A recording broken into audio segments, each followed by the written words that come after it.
As some of you fans of the Pure Speed Elite Series may know, these guys also have a tight-knit group that races on the console with the NASCAR Heat Simulator. And unfortunately, one of the guys that raced with them there under the name of Florida Gator passed away this week. So we wanted to take just a few moments at the beginning of this broadcast to remember K-Banks.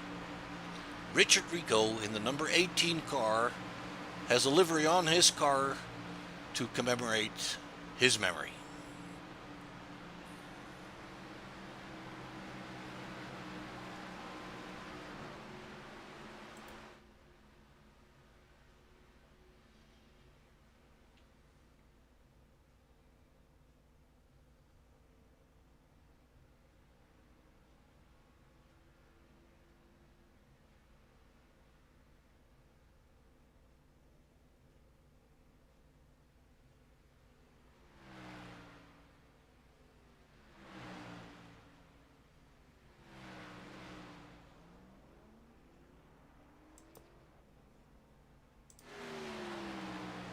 We want to welcome you folks to the Michigan Superspeedway in Brooklyn, Michigan.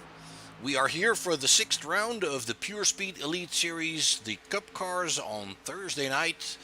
And we have a pretty good field here tonight. 19 drivers look like they have entered this race. Well, let's take a quick look here at the the practice times as we are watching some of the cars go by. Not everybody is out on track, obviously. You're looking at the Kelly Melanson. I believe Kelly is a new addition to the series here in this number 14 car, and we wish him well. It looks like currently Kelly is on the 8th position, being followed by the only lady in the field, Debbie Hutchins, who is out there on track, being scored as number 82, but driving the Little Debbie car with number 47. We have Nathaniel Mon on track here in the 29, currently running the 4th lap time here in practice. And we are getting close to rounding up the practice here. Let's go take a quick look at the point standings in the series. We have James Holzer leading the point standings currently with 204 points. As you may remember, Holzer won the race last week in Rockingham. Quite a different venue there, a shorter track, less than a mile, a little bumpy short track there actually. Holzer came away with the win there, and Austin Reedy was behind him in second place, which is reflected in the point standings there. Reedy in second place with only 3 points deficit on Holzer. Steenbuckers came in third, and as you can see maybe there, if you remember, the Ryan Steenbeckers was outside the top 10 before that race, and currently shown in 7th position with 157 points. All right, so Jaden Gimbel is in third, Tyler Werner in fourth, Gregory Joyner rounds out your top 5. Other notables that we see is Debbie Hutchins climbed a spot to 8th position. Patrick Steen is in 9th. We have Hank Kasten in 14th position with 118 points. As you may remember, Hank started the race, the season, I believe the 3rd race in, did pretty good on his first outing and won his second one in Miami. And that's already 2 weeks ago. Last week wasn't really his week, but he's been crawling up in the standings as we are going. 17th position for Richard Rico. As said, tonight he will be running the livery to remember his friend. And let's see who else we have there. Kenneth Bradstock in the 23rd position. Haven't seen Kenneth yet. And let's see. Shad Swansworth, I haven't seen him yet. And then on the 28th position, we have Stephen Waldrop. I haven't seen Steven tonight yet either. All right, so let's go take a look. There you have the number 18 car with the Gator livery. Miss you, Gator, it says on the side there. And we're all just thinking of his family and wishing them all well. And our condolences, obviously, to their friends and family of K-Banks. We are getting close to finishing up practice here, so let's bring up the track information. Michigan International Speedway is located in Brooklyn, Michigan, and it is a 2-mile D-shaped oval, as you can see on the track map there. It is currently a very cool afternoon. It looks like 65 degrees Fahrenheit, relative humidity 55%. The temperature is being kept down a little bit, I suppose, by the overcast sky. Quite a few clouds in the sky, winds of only 2 miles an hour, and a track temperature of 79 degrees Fahrenheit, which is not very high, and that usually helps the drivers. As we went through some drivers around practice, we really didn't see very many people with major troubles as far as the car handling is concerned. Now, as you may remember, in this series we run fixed setups. That means that the drivers have limited options as far as changing the car. They can play around with the brake bias, and they can alter the steering ratio a little bit, but that is pretty much it. We're going to be running 100 laps here at Michigan tonight, as we are finishing up practice here and going into the qualifying part of the evening. Qualifying is 2 laps individually done. That means that everybody on track is by himself, and we're just lucky as broadcasters. We can pick up pretty much anybody that is on track. First one out is the number 32 of Robert Ballard, and he's running his familiar Tide paint scheme here tonight. Looks pretty cool, I would say. And he is the first one out on the big speedway here in Michigan. Pretty steep banking in the turns. It's a flat-out track when you're on fresh tires, but it's not flat-out once the tires start wearing off, and when you get into traffic, yeah, you're definitely going to be handling that car a little bit. So let's see how Robert here is going to be doing. Coming down below the white line on that main straightaway, they are allowed to do that. The banking on the main straightaway is not all that steep, so it doesn't hurt them too bad, but it is possible that you upset the car a little bit when you get below that line. It's a very wide track there. The exit of turn 2 gives you plenty of room, and it's a little bit deceptive for a lot of drivers, because you feel when you're coming out of turn 2, you feel like you have a lot of room, and then your car washes up a little bit. You're getting on the gas, and it's very easy to scuff the wall there, especially the exit of turn 2. So we'll be watching for some of that, but double file racing is very well possible. As we see the first lap times coming in here, Brad Herman, and we may have to reload something. Yes.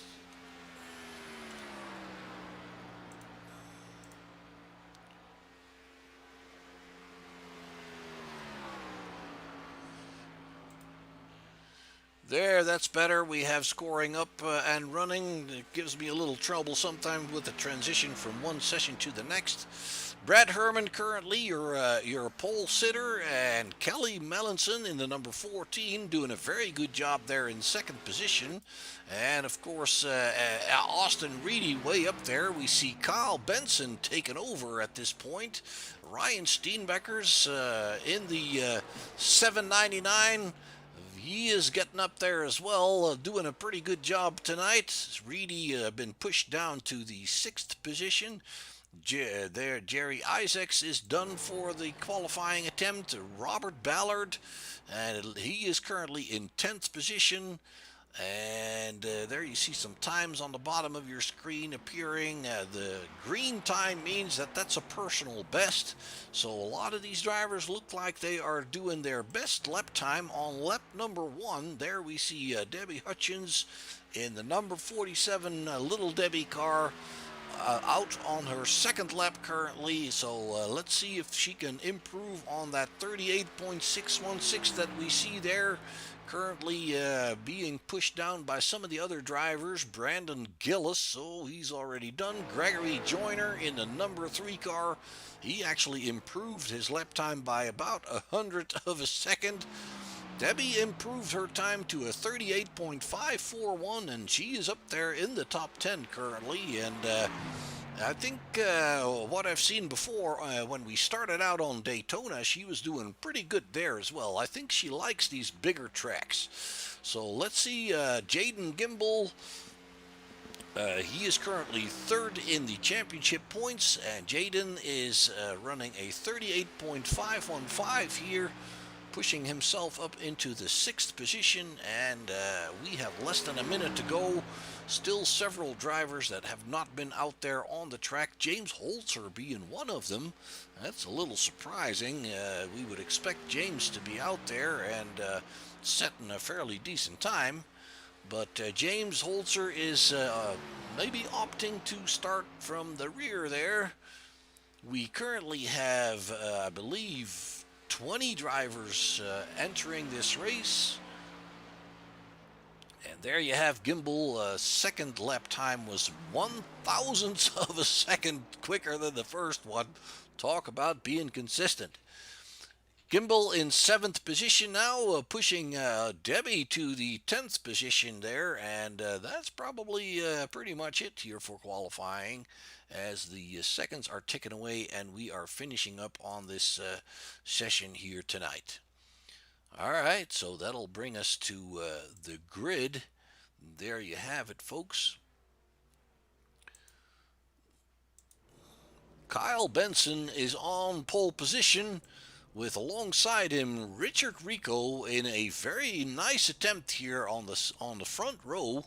The second row is for Brandon Gillis and Cade Gimbel, and I believe that's the brother of the other one, Jaden. The third row is for Brad Herman and Ryan Steenbakkers. Steenbakkers, our Canadian friend who's been doing very well lately. Jaden Gimbel then in 7th position, Gregory Joyner in 8th, Kelly Melanson, new driver from Canada there in the 14 car, is in the 5th row together with Debbie Hutchins. A top 10 qualifying effort for Debbie. That is pretty good. Austin Reedy and Nathaniel Mann occupy the 6th row there, and then the 7th row is for Patrick Steen and Jerry Isaacs. Then on the 8th row we have Robert Kinn and Robert Ballard in the 32 car there. Then on the 9th row we have Brian Crocker and Tyler Werner.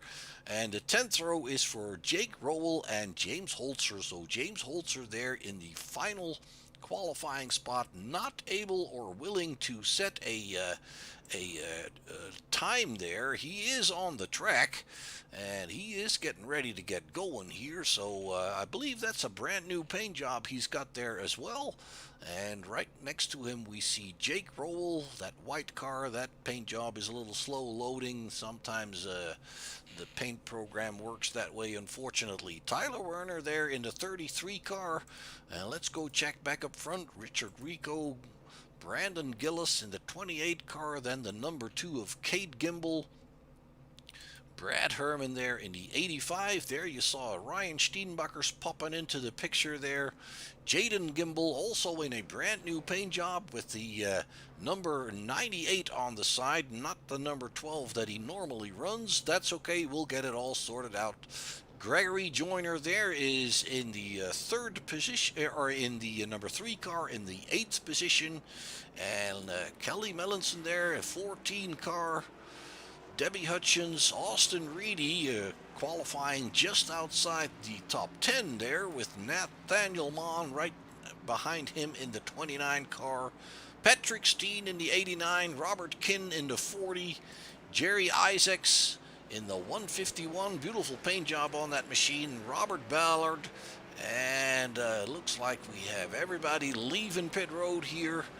James Holzer on the final starting spot.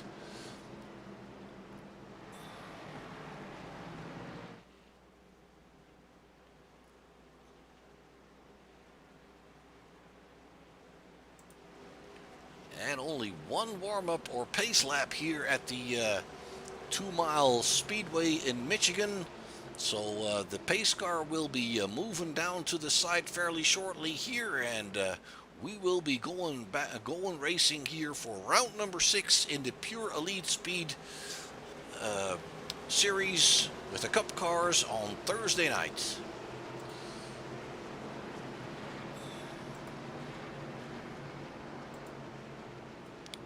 And unfortunately, once again, we need to reload scoring.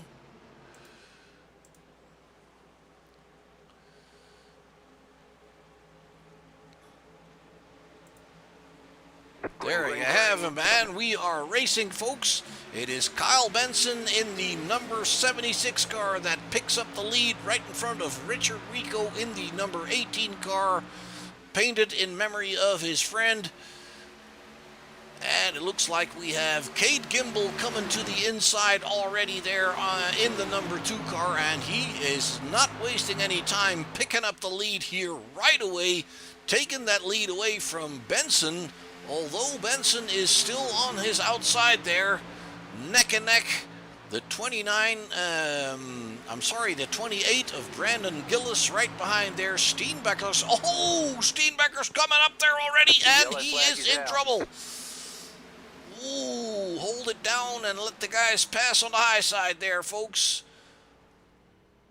That is Ryan Steenbecker's. It looks like that car is in fairly good shape.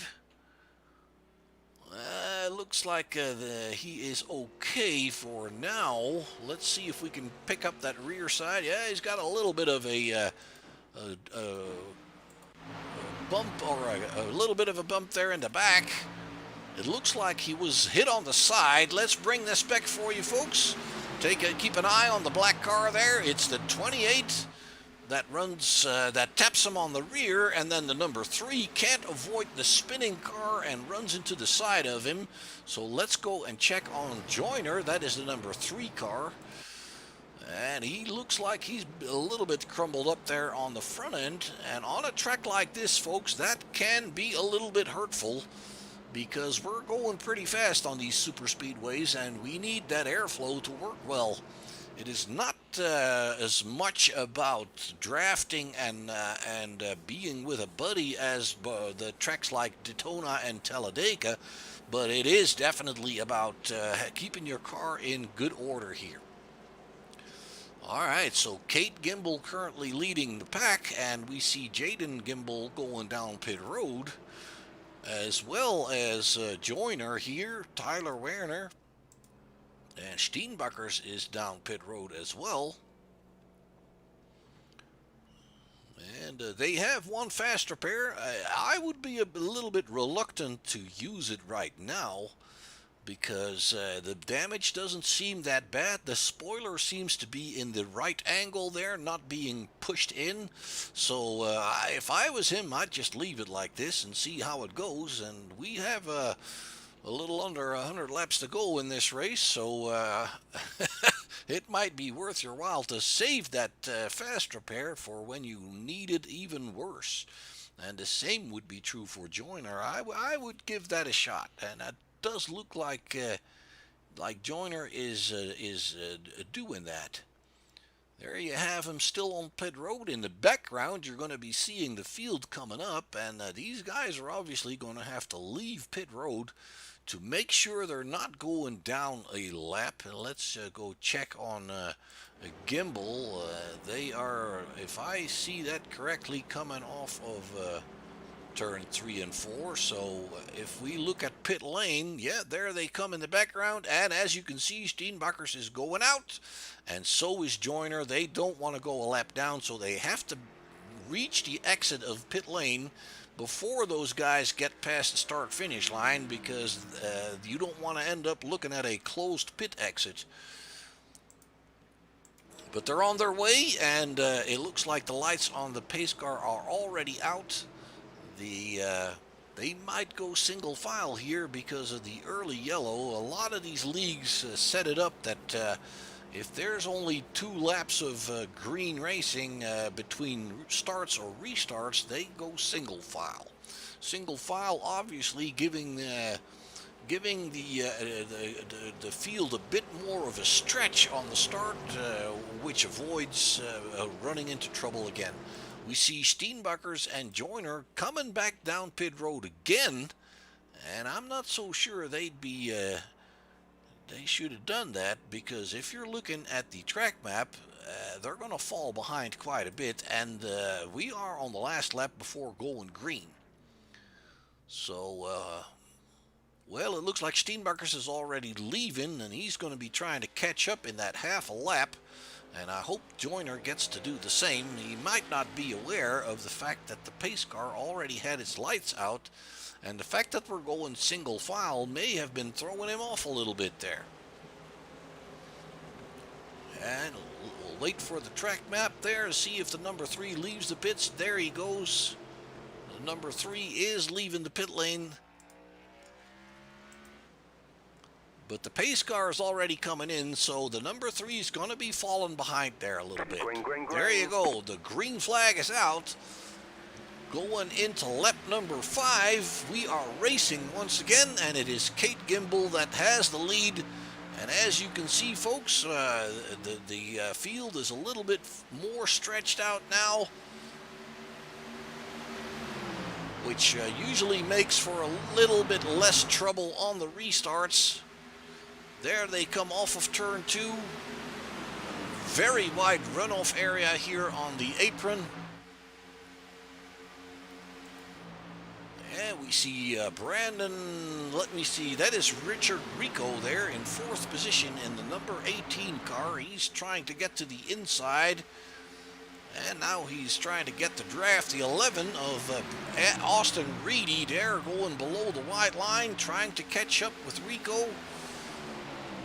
It is actually Ryan Steenbakkers that is the quickest car on the track right now. As you can see, his lap time is shown in purple, and he is below the 40-second mark, and he's currently the only one doing that. So I believe Steenbakkers is intending not to stay in the back of the pack there very long, already making up for a few positions. Now in 17th position, we're going to try to keep an eye on him for you. Meanwhile, Cade Gimbel still hanging on to that lead with Benson and Gillis right behind him there in the 76 and in the 28 car there. Jake Rowell currently running the quickest time at 38.09. Looks like the guys are using that draft to make those lap times drop down. Kyle Benson picks up the lead in the 76 car. The number 2 of Caden Gimbel is in second now, and slots in behind him to try and pick up that draft there. Richard Rico in 4th position, staying on the inside line. He's not really tugging in behind those other guys. There you have him. He's trying to keep some air on that car. Now he's catching that draft a little bit.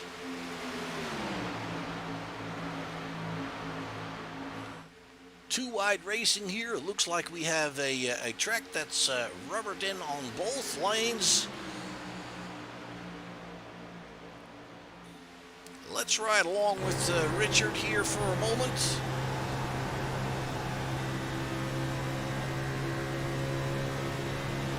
Down the main straightaway, going into lap number 10.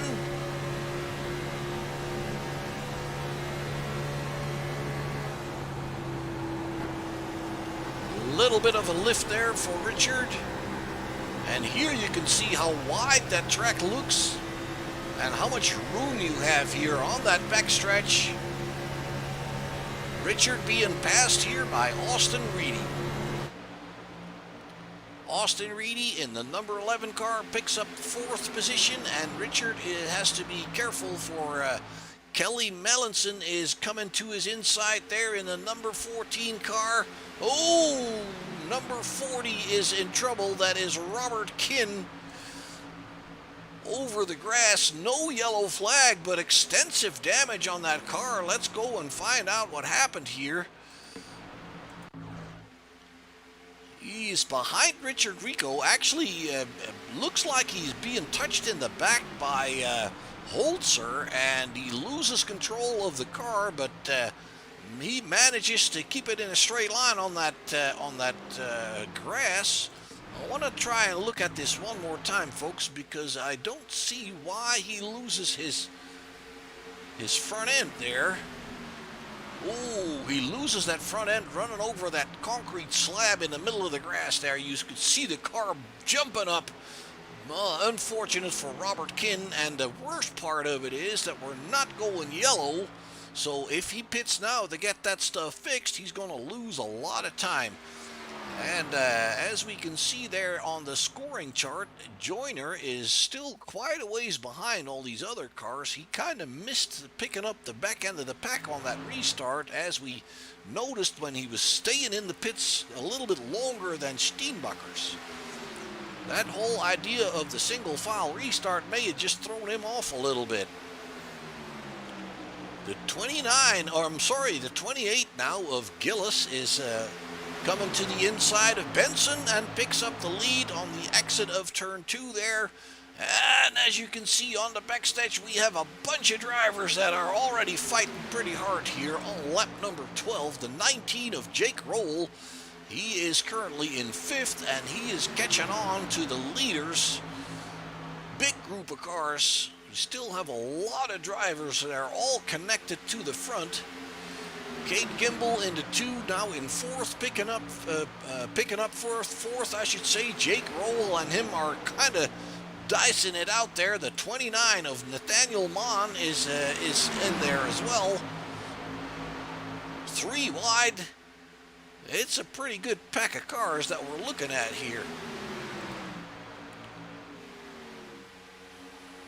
Pretty much everybody is still up there. Steenbacher's has meanwhile worked his way up to the front, and he is currently in 10th position. And it looked to me like he did finally take that fast repair. That may be the reason he went in, or maybe they pounded it out. That rear end looks okay now. That may be the reason he went in twice. And it looks like that worked for him.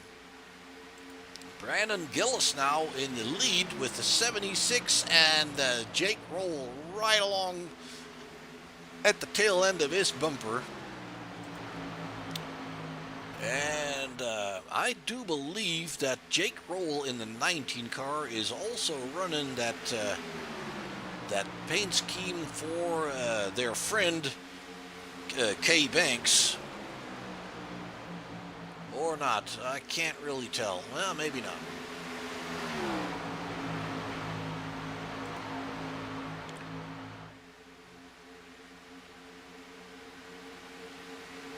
Richard Rico here in the 11th position. It looks like he dropped down the field there a little bit. Benson having a good battle up here, and Jake Roll has worked his way to the front, folks. The number 19 of Jake Roll leading Brandon Gillis. Lap number 16 of 100.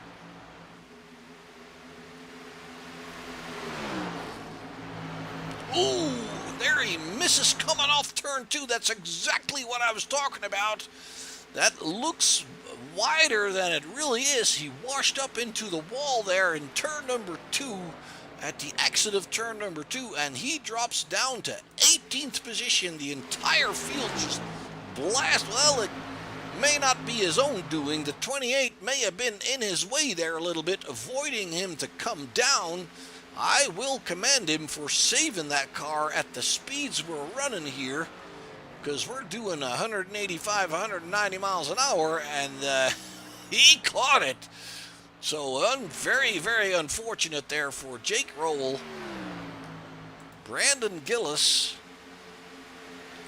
now picks up the lead, and there we have Ryan Steenbacher's unbelievable, in just less than 10 laps, well, maybe 10, 11 laps, he worked his way all the way up there to the front, battling with Gillis now for the lead, and it looks like Ryan has it when they cross the line going into lap number 18. The black and purple car there, Ryan Steenbacher's your Canadian driver. Once again, he's always up there, always, as far as I've seen so far, he is just always up there, always somebody to be reckoned with. And guess who's following up there in 3rd position? Started in the back, James Holzer is up there in 3rd position. in that number 42 car. Beautiful job he's doing. Those guys are just kind of waiting for their moment, it looks like. Doesn't really matter to them where they start. Holzer staying on that higher side, it looks like. Ooh, gets a little close up there. Spotters are very, very important in races like this. They have to be able to tell that driver where he can position himself and where the other drivers are. And depending on what you use for spotter, if you use the most common, the regular iRacing spotter, sometimes it's a little bit hard to know where, if somebody is up high, then you don't really know how high he is. So sometimes a real spotter, some drivers actually use a real friend that spots for them, and that's obviously a lot better. Steenbakkers is pulling away from these guys a little bit there. 7/10 of a second is what separates him from Austin Reedy. Austin was also a bit further down the pack on the start. It looks like things are starting to settle down up front, and Steenbakkers, Reedy, and Holzer are looking to find a little dominance here. Nathaniel Mann there in fourth position is hanging on to the back end of Holzer. And then we see Brad Herman. Brad came up through the field there as well. Got a little damage on the right rear of that car. Richard Rico back into the top 10 there, sixth position. Kate Gimbel in seventh, and Brandon Gillis in the 28 in eighth. Then it's Kelly Melanson and Tyler Werner, and that rounds out your top 10. Let's go take a look at Robert Kinn. He has decided that running without that nose is just not going to work. And he's coming down pit road, and he's going to be hoping for yellows and lucky dog situations, obviously. That is really what could save him here. He's used the fast repair, as you can see, getting himself some new tires and some fuel. And there he goes, back on his way. He is now the car in 20th position. Together with Joyner, they are both a lap down. Joyner being overrun already by the rest of the field.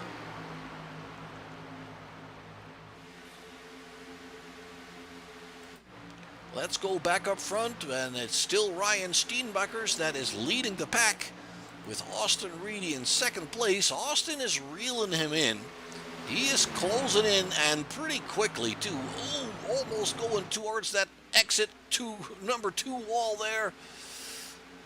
But Reedy is definitely reeled him in here, and Holzer is looking like he is running away from the rest of the pack as well. But he's not gaining on Reedy currently. Steenbakkers and Reedy nose to tail there at the front of the pack. We saw Steenbakkers get in trouble early on in the race, went to the pits, got it fixed, and worked his way from last to first in about 12 laps or so. So he is doing a pretty good job. Let's take a look alongside him where that is Austin Reedy that you're looking at there in the number 11 car.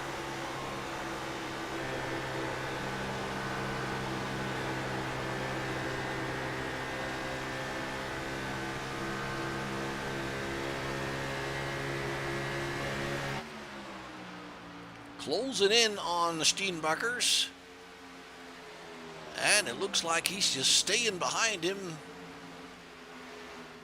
One of the things that drivers can do when they're both like this, up front like this, is kind of work together and bump draft their way away from the rest of the field a little bit. And it seems to be working right now, because James Holzer is about 8/10 of a second behind these guys. And it, ooh, did see some smoke there. That could mean that one of these drivers blinked out a little bit. That sometimes happens. Connection issues are always a factor when you're racing online. Unfortunate, but it happens. Holzer is now almost a second behind Reedy, and about a half a second in front of Brad Herman. And then it's Cade Gimbel and Richard Rico battling for 5th and 6th there, with Nathaniel Mann in 7th behind him.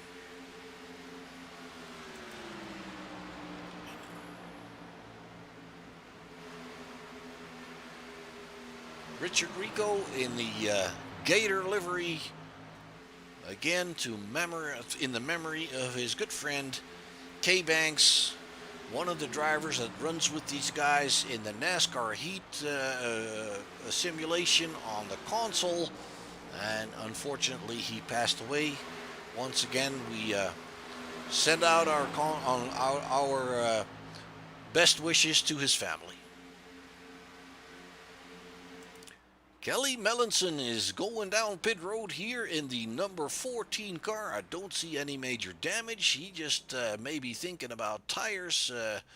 Obviously, you got to try to make that stuff last. And with the current notion that I get from a lot of these NASCAR Cup car drivers is that these tires, you have to baby them for a little bit. They seem to be falling off at about 10 to 15 laps. They start falling off, and if you overdrive the car, meaning that you are scrubbing those tires too much in the turns, then obviously you're not going to have a whole lot left after a while. And as we're going on to lap 28, that may be the issue there for Kelly Melanson. Still on pit road. And I don't see a whole lot movement there, not a whole lot happening, so I hope he's okay. We'll keep an eye on that for you, folks. Biggest gainer in the race is James Holzer. 17 spots up from the start, and as he started in last place, that's pretty much the entire field. Meanwhile, Melanson is back out on the track. And Steenbuckers and Reedy seem to be working together here, trying to put a little bit more distance on Holzer, and that's actually working. Holzer seems to be losing a little bit of his advantage to Brad Herman. Brad seems to be catching up with him. Only 0.3 of a second. And that car is not even all that perfect. If you look at the rear end, the right rear end, that has been crumbled up a little bit, and it looks to me like even that spoiler is not in the correct position there on that right side. And it's a little surprising that Brad can run this fast with a car like that. Of course, he's being helped by the draft from Holzer's car right now. That's close enough for him to take advantage of that. So, but I'm a little surprised that the guys behind him, like Cade Gimbel and Richard Rico, are not able to stay with him. Rico looks looking pretty good here. His 6th position. Cade Gimbel in front of him. The number 2 car, he's doing pretty good. And let's see, we have Melanson back on pit road, so there must be more that is the problem for him, or he wouldn't be back here, obviously. Let's go take a look at the only lady in the field. Debbie Hutchins is running in 14th position. And I have the feeling that Debbie always does pretty good on these bigger tracks. She's hanging in there pretty good there behind Brandon Gillis.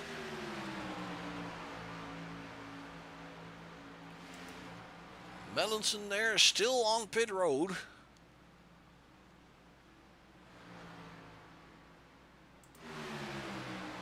And meanwhile, Steenbuckers and Reedy are still playing together there, and they now have 1.2 seconds, and 3rd place has been taken over by Brad Herman. Brad Herman has passed Holzer there for 4th position. And I once again, that is a little bit surprising that that spoiler may not be bent all that badly. It's just moved up a little bit, it seems. And the best part for Brad is that if he still has that fast repair left, he can get rid of that problem on the first pit stop. And I don't believe he still has to have that fast repair because he has not been in the pits.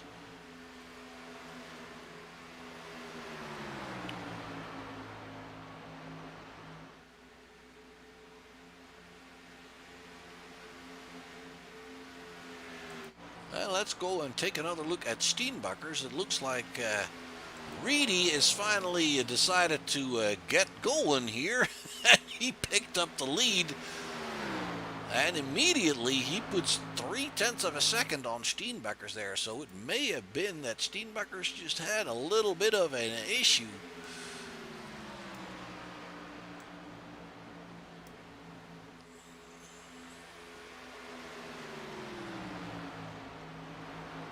Well, if he did, then iRacing didn't register it, because I don't see anything being mentioned here. And it looks like he's not fallen behind. He's using that draft to catch back up with Reedy. They may have just decided to switch roles here for a bit. There you saw Reedy running a little bit wide on the exit of 2 there. And if you do that, like I said, it is a little deceptive there at the exit of 2. You can run into that outside wall, and we've seen Jake Roble do that. Herman about 1.2 seconds behind. Holzer getting back to him again. Not quite passing, but he's in that draft of the number 85 car for sure. Now coming underneath. Once again, you see that it is easy to drift up there.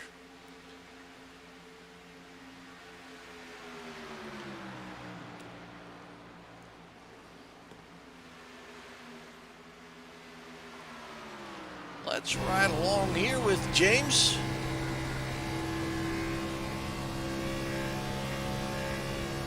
Also using that apron there a little bit. Going into turn 1. Just barely lifting. And here you can see that you start drifting up before that turn is done, and all of a sudden that wall is there.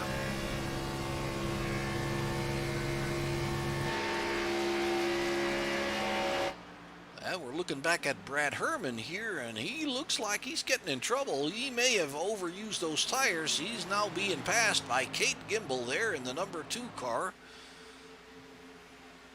Brad may have touched the wall maybe somewhere, or had to lift to avoid doing that. Richard Rico still in 6th position with Nathaniel Mon behind him by about a second. Then it's 3 seconds down to Jaden Gimbel. Jaden is 8th with Kyle Benson behind him in 9th, and Patrick Steen right behind him there in the number 89 car, and those guys are rounding out your top 10 there at the moment. Steen going for the inside.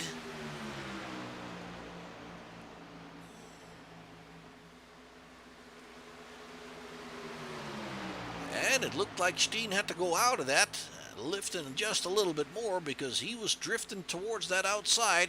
That 76 was still there. Rico, where are you at? There he is. Rico has passed Brad Herman as well, and Richard is now in 5th position. Nathaniel Mon also dropping back just a bit. Kate Gimbel in 4th in the number 2 car with Richard Rico in 5th. And let's go see, we have Robert Ballard in the 32 car. He is running 16th. He's kind of by himself there, although Brian Crocker's not too far behind. Brian Crocker in the 86. Looks like Brian's actually moving up.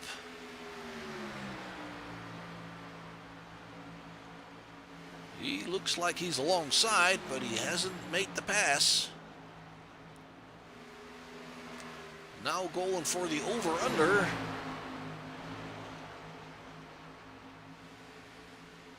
And he's definitely alongside. And we have James Holzer going down pit road, and it looked like he had a little bit of trouble. As far as entering the pits, let's see what happens. Here he comes, coming off turn 4, and he dives down to the white line. And it does look like he is a little bit late there. I hope he didn't get a speeding penalty. And we also see Richard Rico down on pit road in that number 18 car. James Holzer going back out. We are talking lap 41, so James Holzer was the first of the leaders to come in. You can see that right side, that right rear around the wheel well has been crumbled up a little bit. So it looks like James has either touched another car or the wall. Richard Rico is also coming back out. And they're being put down a lap as we speak. You can see those guys coming by there in the back of your screen. So pitting under green, folks, is going to cost you at least a lap. Jake Roll in that purple number 19 car. He is coming by that, when he overshoots his pit, has to back it up, especially under green. That is a costly mistake to make. It may be just a second or so, but it can cost you a lot of time this way. And it's not good for your concentration and your focus either. It's one of those things that aggravates you, and it'll stick with you for a couple of laps for sure. We have Dabby Hutchins coming down pit road. Brandon Gillis coming down pit road in the 28 car. So we have quite a few drivers that are pitting under green right before that halfway mark of the race. And that kind of tells me that we're not going to make it on fuel just yet, unless we have a lot of yellows. We'll have to wait and see how it is for the leaders here. They're still up there, Reedy and Steenbakkers together in first and second position, while we have Nathaniel Mann in the 29 car coming down pit road. Joyner is on pit road, and locks up the... Yeah, he finally uses that fast repair. I'm guessing he's kind of thinking we might as well start using it and maybe catch up a little bit.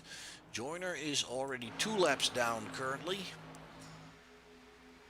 He is coming back out, Joyner is, and Nathaniel Mann is currently on pit road being worked on. There he goes, he comes back out.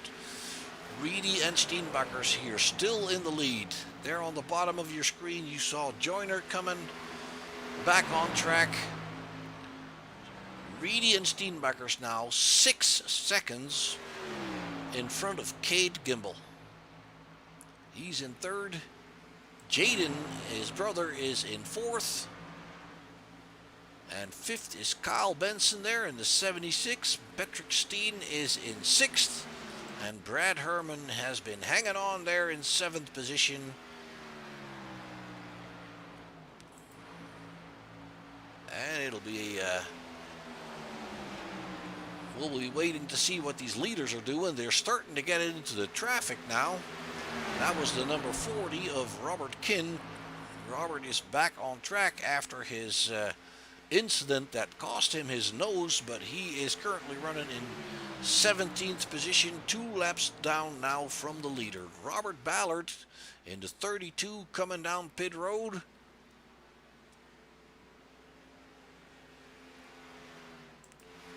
And we have the leaders coming in. Steenbakkers messes up coming down pit road.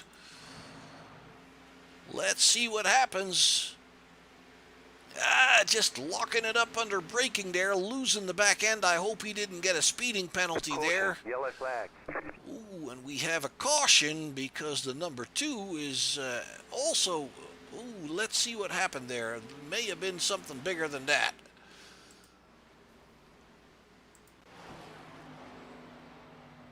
Let's see what happens to the number 2 here. Well, no, he's just coming down pit road, and he does the same thing as Steenbakkers does. Luckily, on that pit, on the lane of the boxes, you can actually go through each other. So let's see what happened on the track there. If we can figure out what the incident is. Why did we go yellow?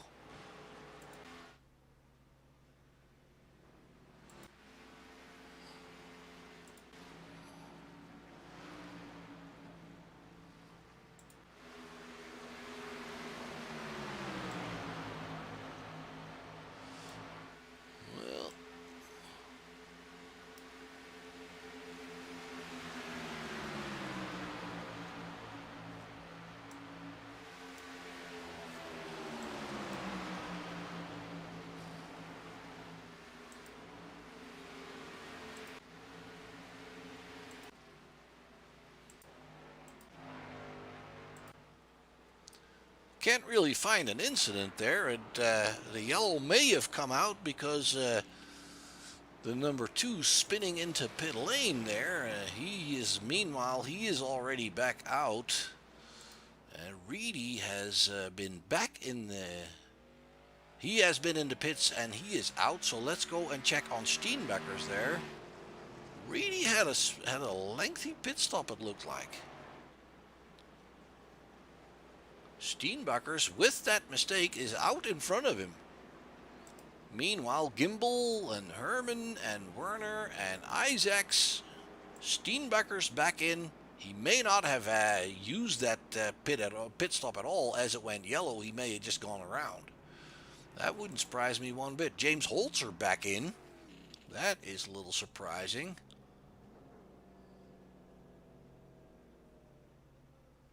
He may not have been happy with these with what he had there, and I still don't see him using that fast repair. He may just opt to have them pounded out a little bit, and hopefully he can save that fast repair for later. Robert Kinn into pits there. Steenbecker's on his way back out, being followed there by the 150. There's something with Steenbecker's there. He's not joining. Well, he may have had to let the other ones go. They may have beat him to the cones. We can try to get that back for you.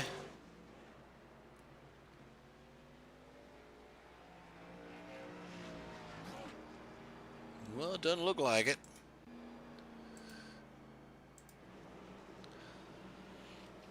All right, so the majority of the drivers have pitted, either on lap 46 or 48 or 47.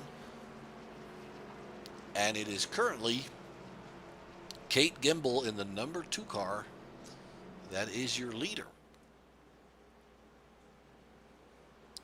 In front of him, you see the 29 of, the 32 there, and the 29, 28. And we also have Debbie Hutchins there. They're going to get waved around the pace car, and there you see it happening. The same is true for the 29 and the 19. So they're all going to go to the back end of the pack.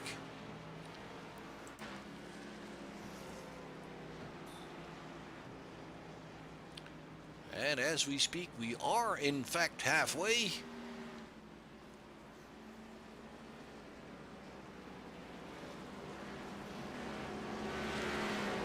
Number 3 is Gregory Joyner, and it looked to me like he got a wave around. And we actually have somebody else, and that is Brian Crocker. Looked like he had a wave around. Or did he? He's not going all that fast.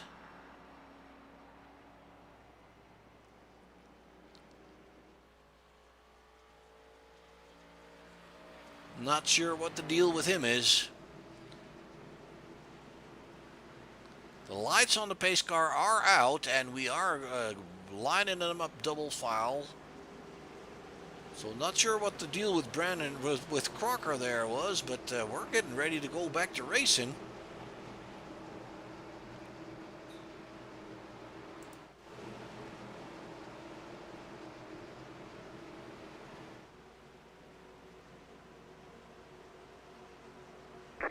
Green. There we go. They waited for the radio call, and they're back at it.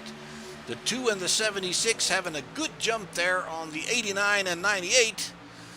It looks like Benson is on the inside there, getting ready to take that lead from Gimbel.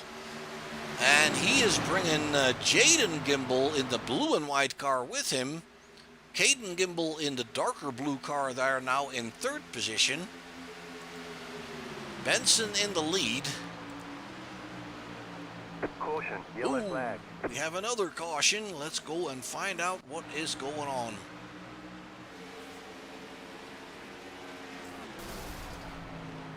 That is the 28 blowing up the engine.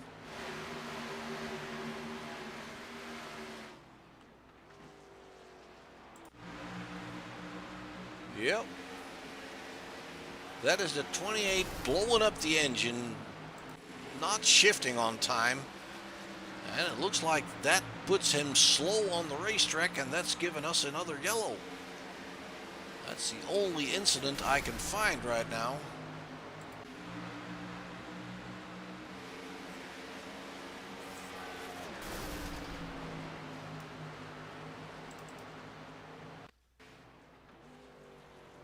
Yep, that is the only thing I can find right here.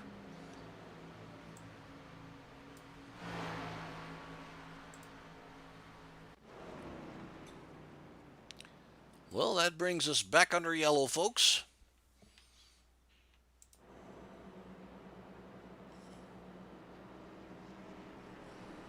Doubt we'll have any takers on pit road except, oh, there we have it, Kyle Benson on pit road.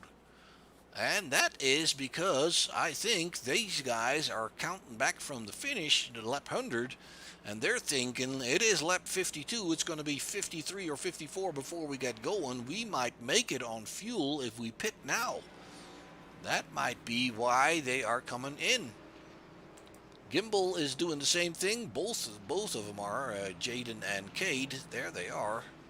That's Kate there, and Steenbecker's doing the same thing, and he's out early. He's not taking tires. He wants some track position back. A whole bunch of guys are staying out. That is Jerry Isaacs that stayed out in a 151. Brad Herman, Nathaniel Mon, Debbie Hutchins stayed out. She's now running in 4th position. Robert Ballard in 5th. That is good for him. Brian Crocker now in 6th position, so he must have had that wave around. And then Steenbecker's in 7th, and he is the first one of the guys that just went into the pits, and I'm fairly sure that they're going to try and do that, and they must be fairly confident that if it stays green, they won't have to pit again. Jake Rowell down pit road in that number 19 car, back on his way. Austin Reedy now down in 14th position. He's in front of Richard Rico. Jaden Gimbel in 13th. James Holzer up there in 11th position behind Cade Gimbel. So these pit stops have been a little bit costly. But if it means that they will not have to pit again, then obviously that will pay off at some point.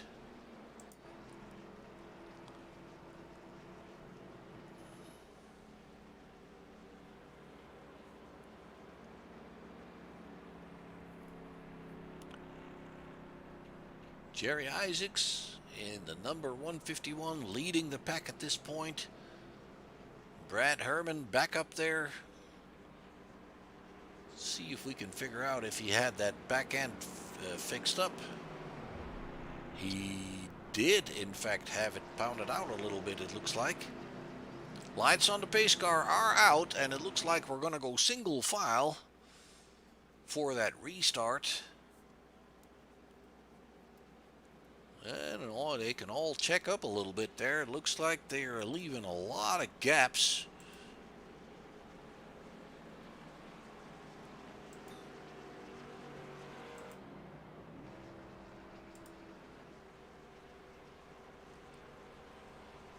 Brad Herman's really the only one that's coming close to the leader here.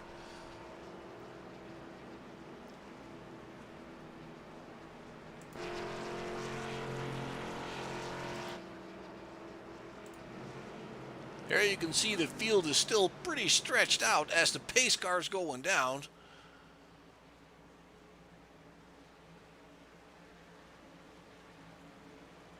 Green, green, green. There we go. We're racing once again, folks. It is Jerry Isaacs in the lead in the number 151 car, followed by Brad Herman and Nathaniel Mon in 3rd. Debbie Hutchins in the 4th position. That is a good job for her. And obviously she has pitted last lap 42, so she's not home free just yet, but maybe she can make a mark here and show them that she's all usually, what I remember from Daytona, she led that race for a few laps. So she is, I think she does pretty good on these bigger tracks here. Steenbacher's in 7th, working his way towards the 40 there already. The 40 is a back marker. That is Robert Kinn. Austin Reedy to pit road. What's this? Did something happen to him?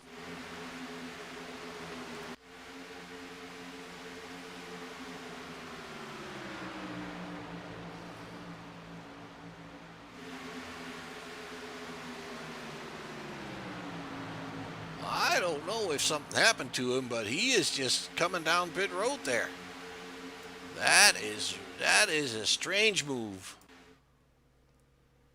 Not sure what's going on here. All right, let's go bring you back up to speed here at the front. Jerry Isaacs is hanging on to that lead in front of Brad Herman, and then Mon is in 3rd. Debbie Hutchins is hanging on to 4th position there, coming under threat there of Ryan Steenbacher. There comes Ryan. He's coming to the inside now of Hutchins, and he is picking up that 4th position, immediately going for the 29 there. Ryan is doing really well. He's got a good car. Obviously, he's on newer tires, but that difference is only 10 laps. But he is fast right now. Already passing Herman there, and now going after Isaacs. Brian Crocker in the pits. Also, we just had a yellow flag, guys. What's going on? Ooh, looks like he overshoots that pit box as well. Got to back it up under green. That is costly, folks. Jerry Isaacs still in the lead. Steenbacher's already closing in on him there. There he comes on the bottom, going into turn 1. He's going to put that 799 underneath, and he picks up the lead. And it almost looked like they had a bit of a touch there. Look at Jerry Isaacs being overrun. Let's see if we can bring that back.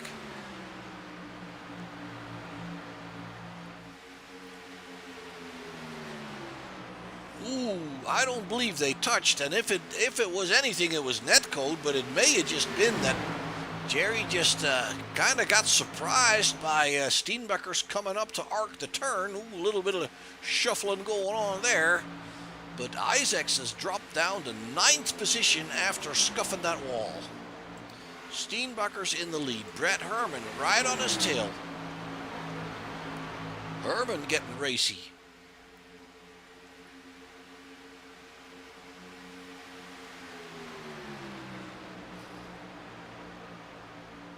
And believe it or not, but Holzer is back up there as well. He's working his way forward, just like Steenbacher's was.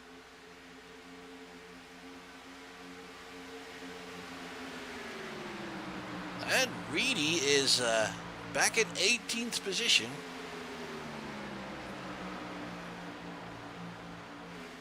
I'm not sure what happened to him. It may have been that he did not get his fuel.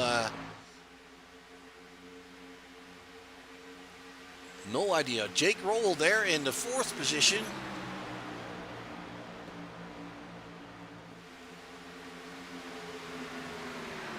He is not fighting that 44 position, folks. That is Robert Kinn. He's in 15th position. And he's not really making it easy for Jake. And I believe what you saw there was Jake letting him know that he wasn't happy. Holzer in 3rd. Brad Herman now going for Ryan's lead. And it does look like he picks it up. So Brad Herman, he still has a good car. Steenbacher's is hanging with him there. Steenbacher's is very, very quick today.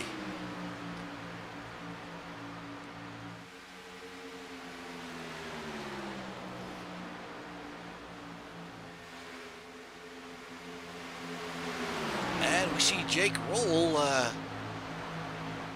mixing himself in there now in 3rd position with Holzer on that higher side. Looks to me like Holzer is taking a bit of a waiting position there. Jake Roll coming to the inside. Are they going to make it 3 wide for the lead here? No, not quite. It is pretty close, though. Steenbuckers and Herman up front. Roll and Holzer right there with him.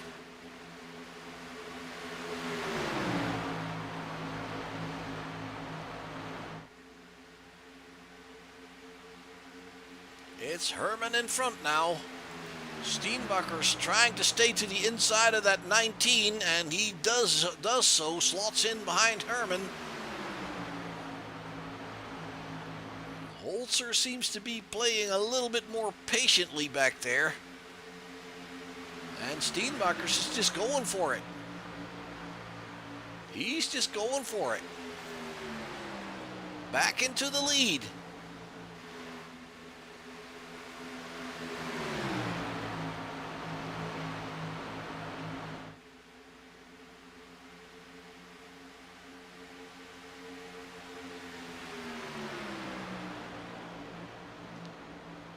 And it looked like Brad Herman and Roll trying to work together there a little bit. Both on that high side in a little train of 3 cars, and it still is not enough to push ahead. Although it does look like they're pushing past Steenbuckers now, but Steenbuckers is just hanging on there by himself.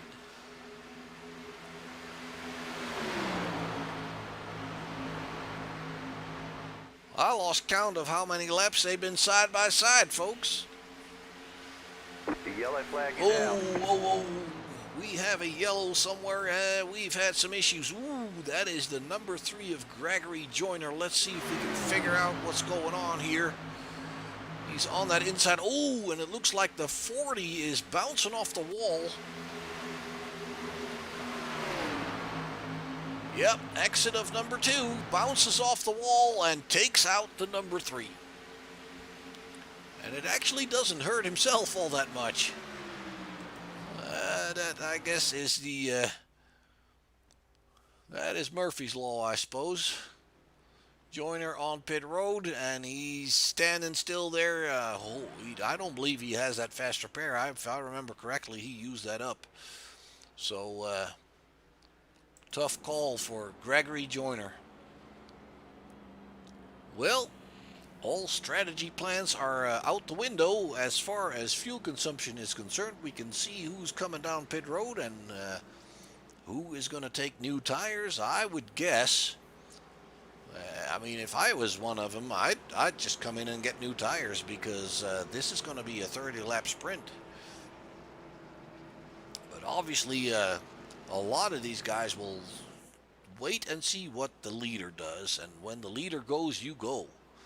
And that's exactly what we're seeing here, folks. Herman, Steenbuckers, Roll, Holzer, Benson, Monstein, Gimbel, Werner, the whole top 10, the top 11, Jerry Isaacs, Debbie Hutchins, Ballard, Rico, all down pit road. All of them. So let's see if we can catch who is going to be off of pit road the first. Ooh, it looks like Cade Gimbel misses his box, has to back it up, and now he's in there all crooked. He's going to have to go back and forth. That is costly, guys. You can't be doing that kind of stuff. It looks like we have Brad Herman bringing it off pit road first. Steenbuckers, Roll, and Holzer coming back out, so that is the same order in which they came in. And maybe you can see that blue car behind the orange one, and that is Cade Gimbel. And he is losing a lot of time in the pits there, unfortunately. Now he's on his way pretty much at the end of that entire stretch of cars. Let's see how Rico is doing there. That looks like a fairly lengthy pit stop as well. He might have some damage that he wants to get repaired. There he goes. He's coming back out. All right, we have Reedy in the unusual position of being in front of the leader. He did stay out, He did not come in. He might be doing so now. Obviously, he was a lap down and he had to wait. And he knows he's going to get waved around to the back end of the field, and that'll possibly bring him back into the mix there. Although he is on older tires.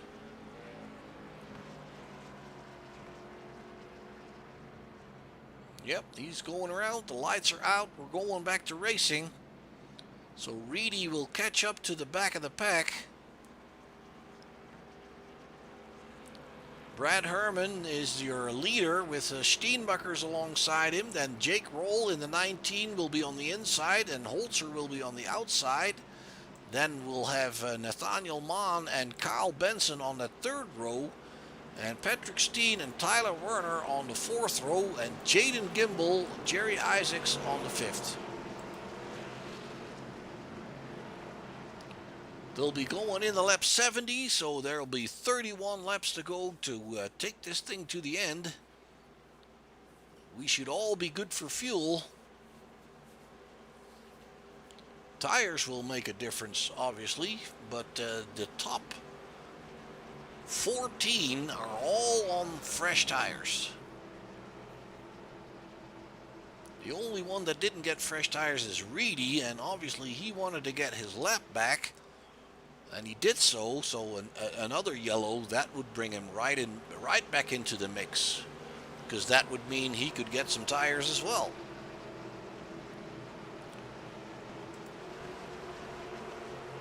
Pace car is already coming down there, and Brad Herman leading the pack here, and he is going fairly early. Looks like he's taken Steenbuckers by surprise. Jake Roll coming with him.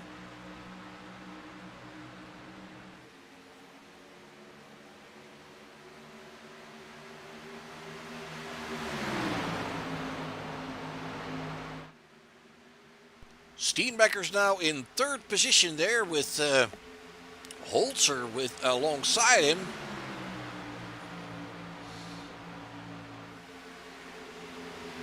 And Steenbuckers having a little issue. What's going on here?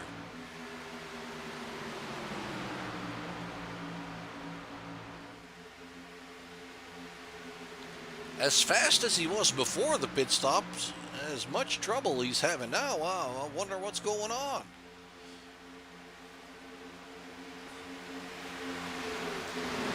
It's Herman still in front. Jake Roll in second, and James Holzer in third. Kyle Benson has gotten ahead of Steenbuckers as well.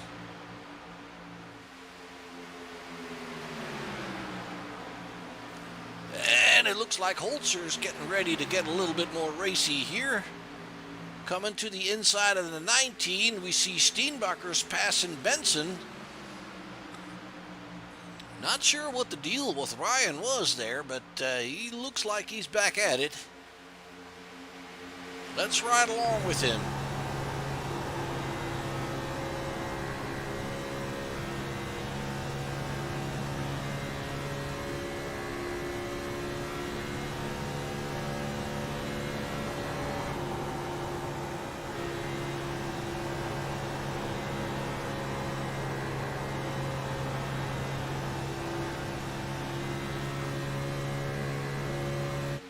Well, he's definitely catching back up.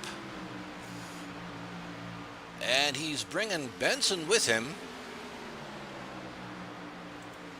Brad is still up front with Roll and Holzer duking it out for second position at this point. It looks to me like Holzer is getting a little bit more aggressive at this point. Staying to the inside of the 19, now coming alongside Herman.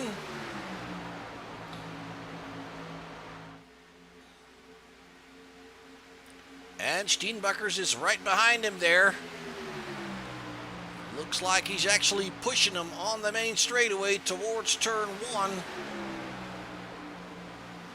And it looks like the 85 and the 19 are working well together there, just like they are. Side by side, 2 by 2. Holzer is currently your leader.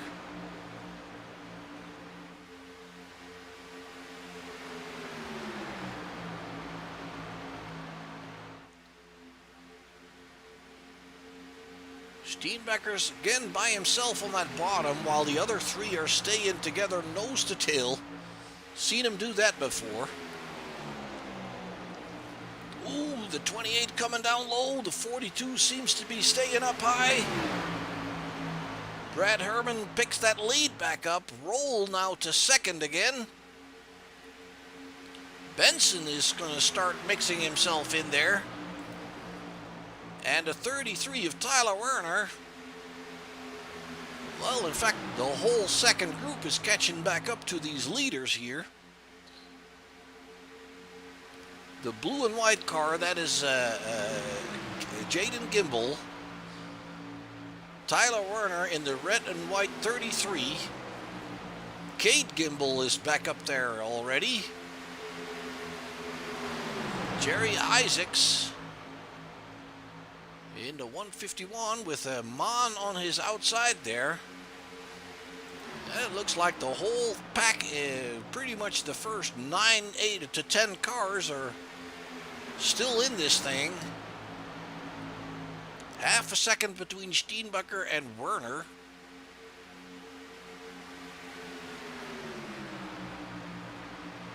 And once again, I find it interesting that Steenbecker's is staying away from that draft a lot.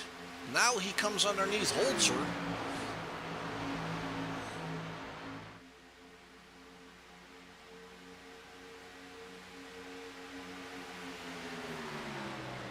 Well, Herman and Roll are they're pretty fast. I mean, they're still getting the better of Steenbecker's and Holzer. Werner now coming towards them. Steenbecker's trying that lower side again, and wondering why. I just kind of wonder why he is not using that draft as much as I would think he could.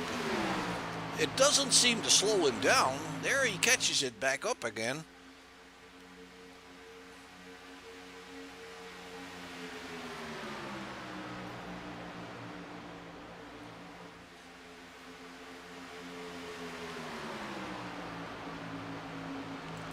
Gregory Joyner still on pit road. He hasn't left. He's been there for 12 laps.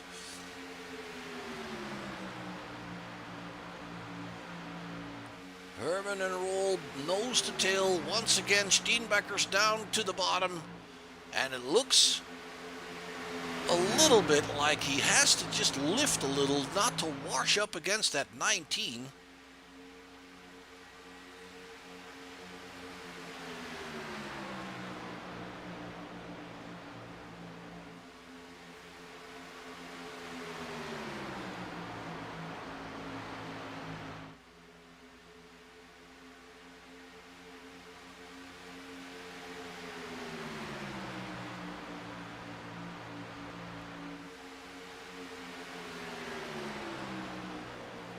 Steenbecker's now on the bottom again, challenging Herman. The 19 trying to come alongside him, trying to stay behind the 85. It kind of looks to me like the 85 and the 19 are trying to work together. They're trying not to allow Steenbecker's to get behind him or in between them. And now Steenbecker's is going to pinch him down a little bit. Steenbecker's and Holzer on the higher side. Holzer's still hanging in there. Werner closing in. The red and white car, that's the 33 of Tyler Werner. He's closing in. Jaden Gimbel behind him. Steenbecker's takes the lead.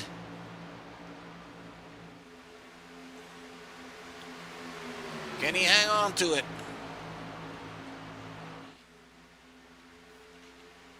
Runs a different... Oh, no. The 42 comes together there with the 19. Let's go see what happened there, folks.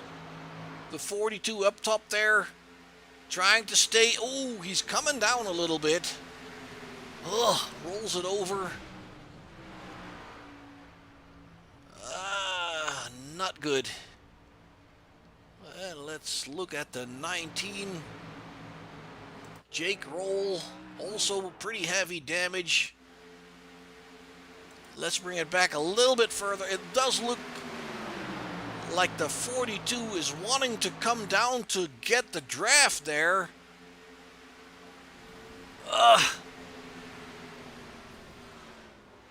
The 19 noses it into the wall, and that means the front end is completely gone.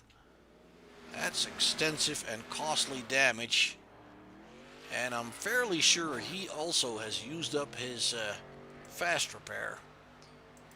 Under yellow, lap 83, Steenbakkers is your leader. You might be waiting for the pace car there. Yep, that's what he's doing. Herman in second, Werner now in third, Jaden Gimbel in fourth, and Kyle Benson in fifth, with Cade Gimbel in sixth. And let's see if we can find Holzer and Roll there in 15th, and they're all coming down pit road. They're all looking for fresh tires here.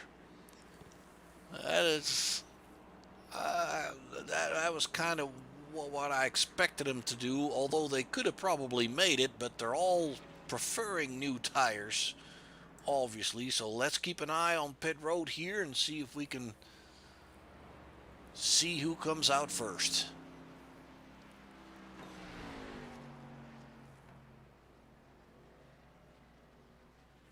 That's Benson there, and that's the first car that you see. The Werner's coming out.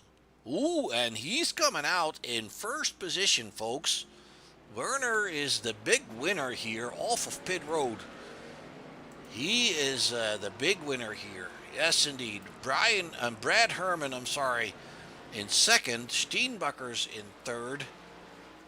Benson in fourth. Cade Gimbel in fifth. He's gained some. Steen and Jaden Gimbel. Jaden has lost a few spots. And let's see, we have Austin Reedy in 10th, and don't count out Austin Reedy, because we have another 15 laps or so to go, and he's back up in 10th position already. We remember he got his lap back on one of the previous yellows, got around and came up back to the end of the field there. And then at that point, the yellows just start helping him because he can get his tires as well, and he'll be in the back of the pack no matter what. So he's doing good work here. And let me see, Tyler Werner. What is going on with Tyler Werner? It looks like Tyler is dropping to the end of the longest line. He may have had a speeding penalty, folks. That would be very disappointing. I'm sorry, I shouldn't laugh at that, but that is very disappointing for Tyler. I'm fairly sure he had a speeding penalty and he had to drop back to the end of the longest line. That is very, very bad news for him. It looked like Roll is still on pit road. Let's see, Holzer. Holzer does look like he actually still had that fast repair. Remember, he saved it. He didn't fix that crumbled up right rear, and now you know why. And let me tell you, folks, he is on the lead lap. He's catching up with the field as we're getting ready to race.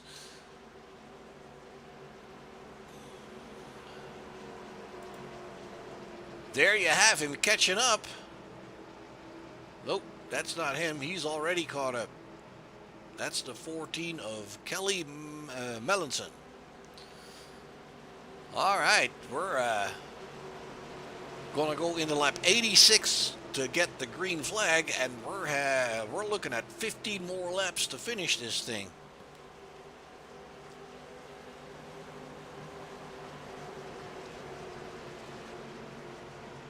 Brad Herman, Ryan Steenbecker's up front there. There he goes. Brad Herman is early on the gas. Steenbecker's responding. The 76 of Kyle Benson to his inside there. Kate Gimbel, good start. Jaden Gimbel, good start. Patrick Steen. Brad Herman up there in front. Steenbecker's back in third position, but already coming to the inside of Benson. And pushing that car underneath the 85 even. 3 wide, folks. 3 wide for the lead. Look at that.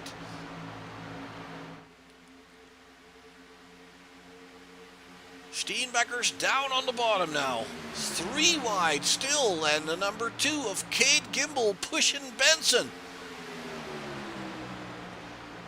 Steenbecker's, Herman and Benson, 3 wide for the lead for a full lap. Wow, this is awesome stuff. Meanwhile, we see the number 19 coming back in, still fairly damaged, but he's just going to try and finish the race. Still 3 wide here on for the lead. Steenbecker's down below the white line. The 85 in the middle and the 76 up top.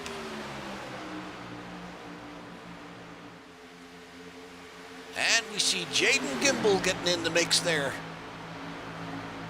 And his brother, Kate, on the outside. And look who's back there in 6th. That is Austin Reedy in the number 11 car. Let me tell you, he's not done. James Holzer running fastest lap of the race, already up in 8th position. This is amazing. How do they do it? Already going for Patrick Steen there. And they're still 3 wide up top. This is amazing stuff, folks. Ooh.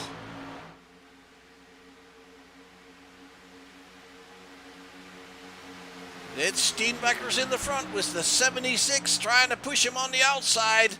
Are we making it 4 wide? No. 3's good enough, guys. Brad Herman back in the lead. Jaden Gimbel on the inside.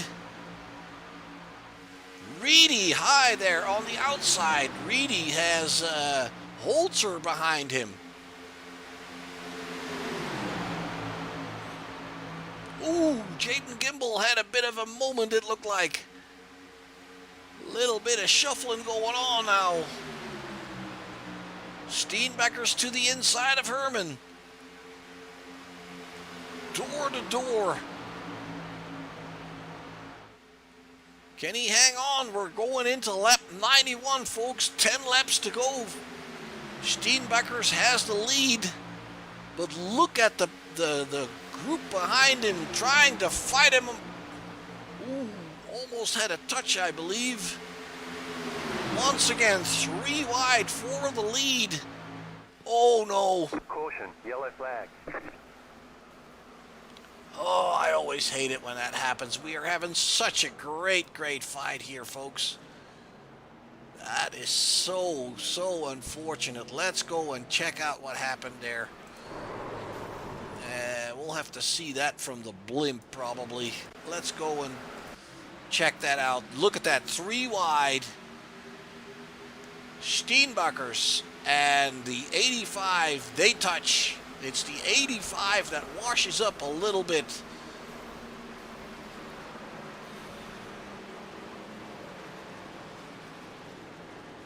Brad Herman. Let's bring that back one more time. Coming off turn 2, he washes up a little bit, and Steenbecker's has nowhere to go. And it sends them all spinning. Ooh.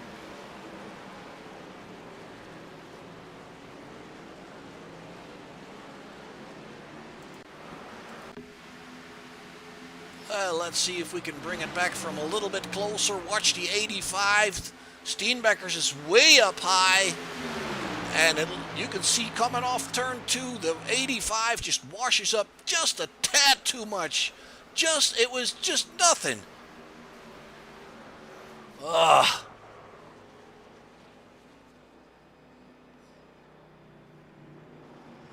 So unfortunate. Well, there they all are.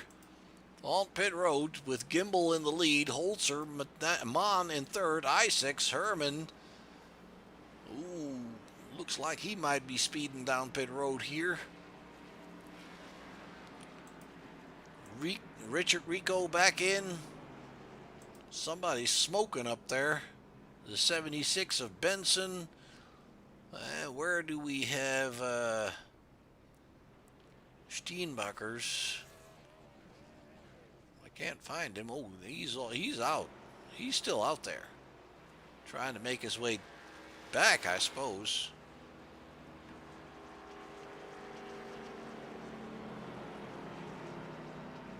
He's still trying to make his way around. And it looks like he is deciding to stay out there. He's just going to take his chances. We don't have that many laps to go. He's in second place. Brian Crocker is in the lead in the 86 car. That's somewhat of a surprise, I would say. Holzer will be in third. He doesn't look bad at all. He did go down pit road. Daniel Mann is in fourth.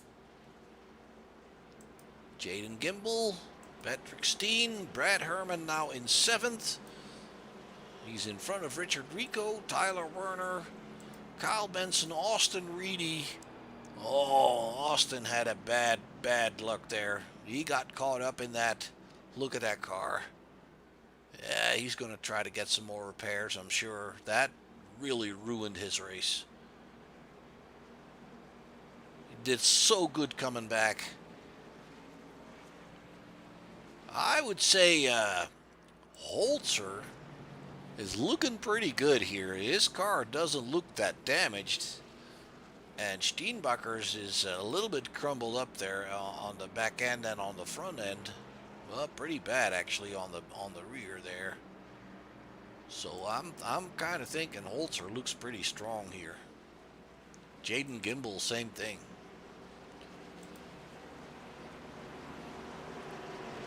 Austin Reedy is. Oh, Austin still had his fast repair. Oh, that is good news for him. 12th position. Well, I hope he doesn't run out of laps. We're getting ready to go back to racing, folks. I will not count out Austin Reedy. He's been coming up through the field fast before. He's now in 12th position. We have 6 laps to go when we get the green flag.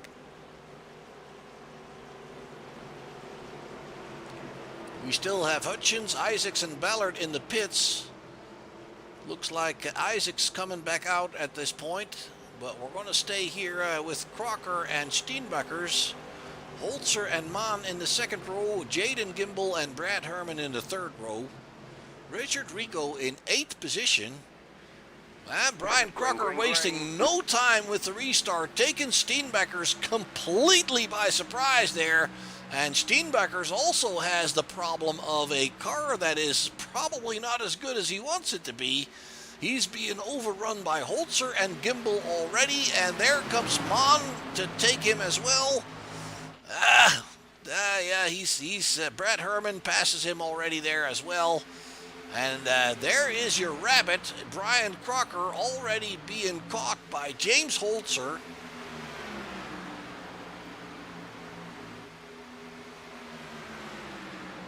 Crocker last pitted on lap 83, so those tires are probably not as good as he would hope them to be.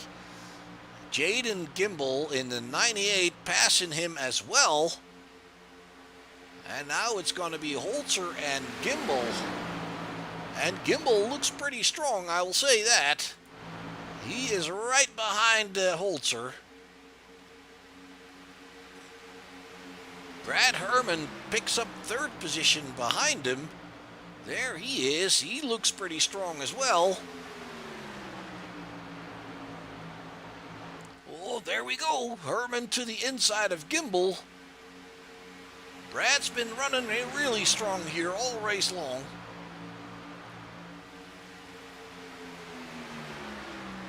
And he's challenging Holzer for the win.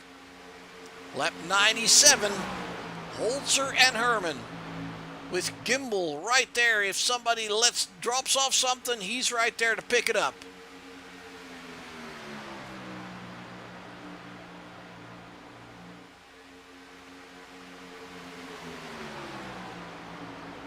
Reedy in 8th position currently. Steenbacker's dropping out of the top 10. Look at Gimbel and Holzer pushing each other here.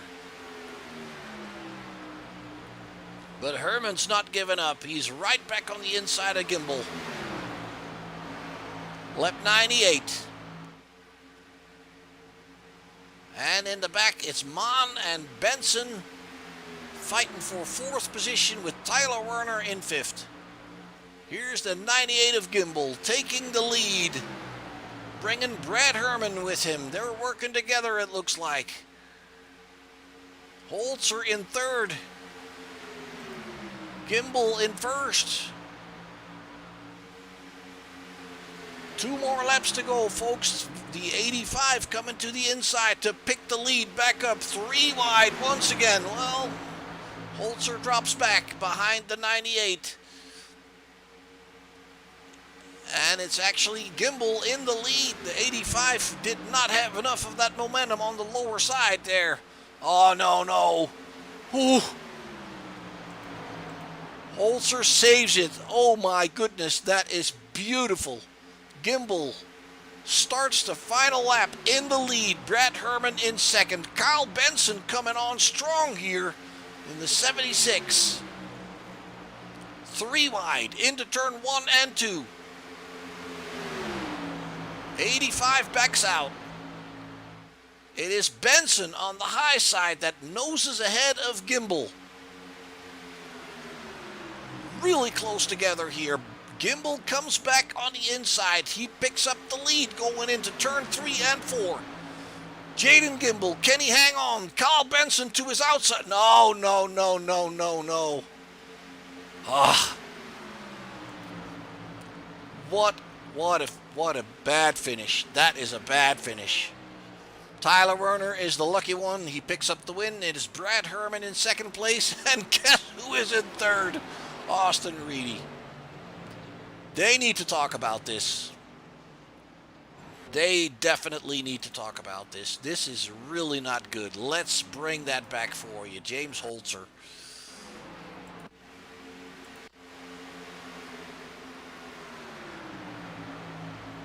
No, it wasn't James Holzer. I apologize. It was Jaden Gimbel. There you have it.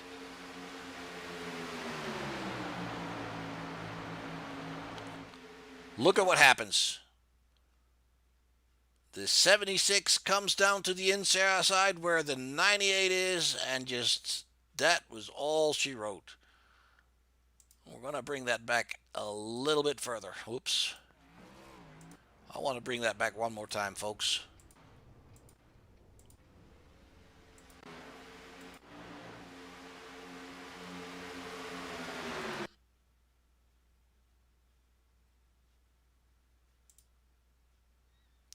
From the sky, let's go and see what's going on here. They're coming off turn number 4, and it looks like the 76 comes down. If you look at the lines in the asphalt, the 76 comes down where he really should be going up. And that is the end of Jaden Gimbel's race.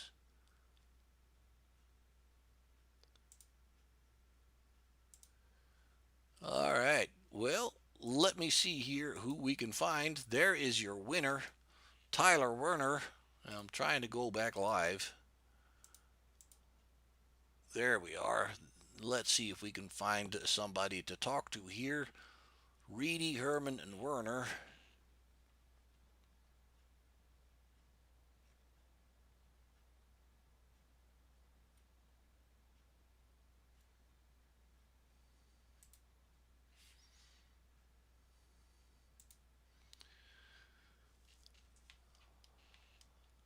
This is Mark in the booth. Brian, can you hear me? Yeah, I can hear you, man. I'm sorry. This is Austin, right? Yep, this is Austin. You got him. Hey, Austin. A bit of a let's just say a little bit of a messy finish. I think you got a little lucky there, picking up third position at the end. But what I did see throughout the race is you got unlucky a couple times, dropped to the back. You picked up the lead lap again at a yellow when you were right in front of the right behind the pace car there, and man, you worked your way through that field several times, I believe, today.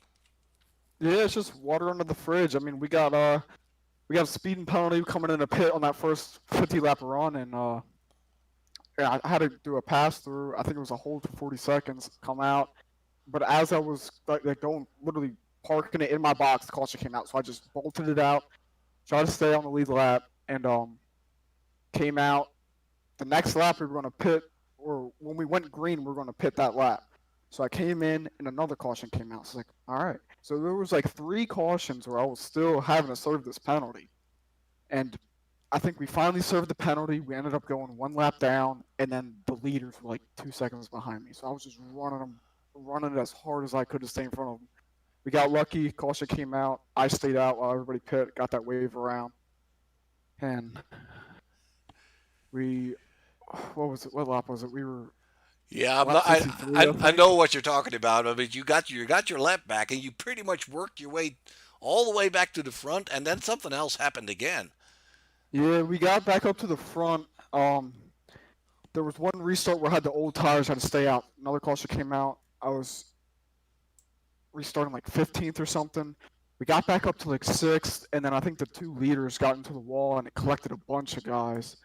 So, and then from there, everybody was on the same tires, and I just tried to get right back up there.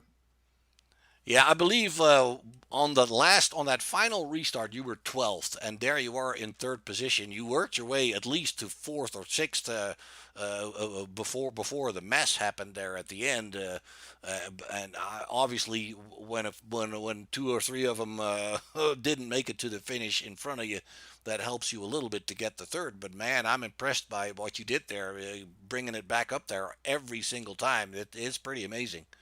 Yeah, I was running it as hard as I could in that last restart, just working that draft, and it was like 8 cars within like 2 tenths of each other going into three, and I had a lift going low, so I had to get into my teammate, and then I was just going clear. I was going to get like 6th or 7th probably, and I saw Benson and Gimbal get together, and then I saw Herman pull on me, and I was like, oh, I'm going to get second, and then I saw the 33 car pulling on him, and I'm like, holy shit, Tyler Warner's going to win this race. So it was a wild ending. We were all in chat too. We're all I think like all 5 of the 7 guys in that chat were all teammates. So we're So 5 of the 7 in the top 7.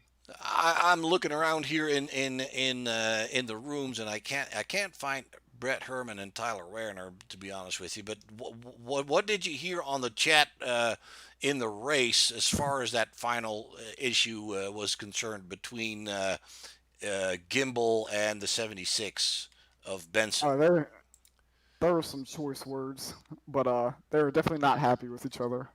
I know Benson said he was trying to get that side draft off of the 12, and I don't know if he came down too much or if the 12 came up just a little bit, but I couldn't see it from the position I was in, so I would have to go Yeah. back and watch that, but Well, I couldn't really see it. I looked at it from the blimp view, and I mean, I don't want to. I don't. I mean, it's close racing, and we all make mistakes. And again, let me emphasize here that I don't believe anybody does anything like this really on purpose to take each other out and try to get it that way. I just don't believe it. Those kind of peoples are not in leagues very long. But what I looked at was that the 76 was coming towards Gimbal's car, basically at the exit of four, you would expect him to go higher towards the wall, arcing out of that turn, and that didn't happen. And Gimbal basically held his line, and I'm kind of maybe thinking the 76 expected him to go down below the white line as he had been doing before. So I guess that's the best way to explain what happened there.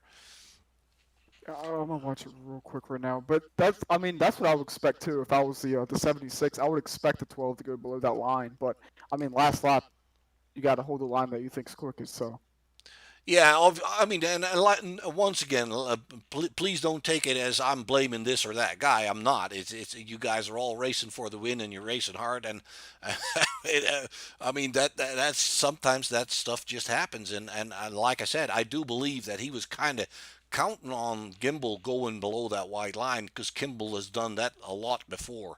So I don't know. It's just one of those things, guys. It's tough to make those calls, and I'm not sure if you guys have a live race director in this series, but I'm sure you guys will all look at the replays and make up your mind about what went on.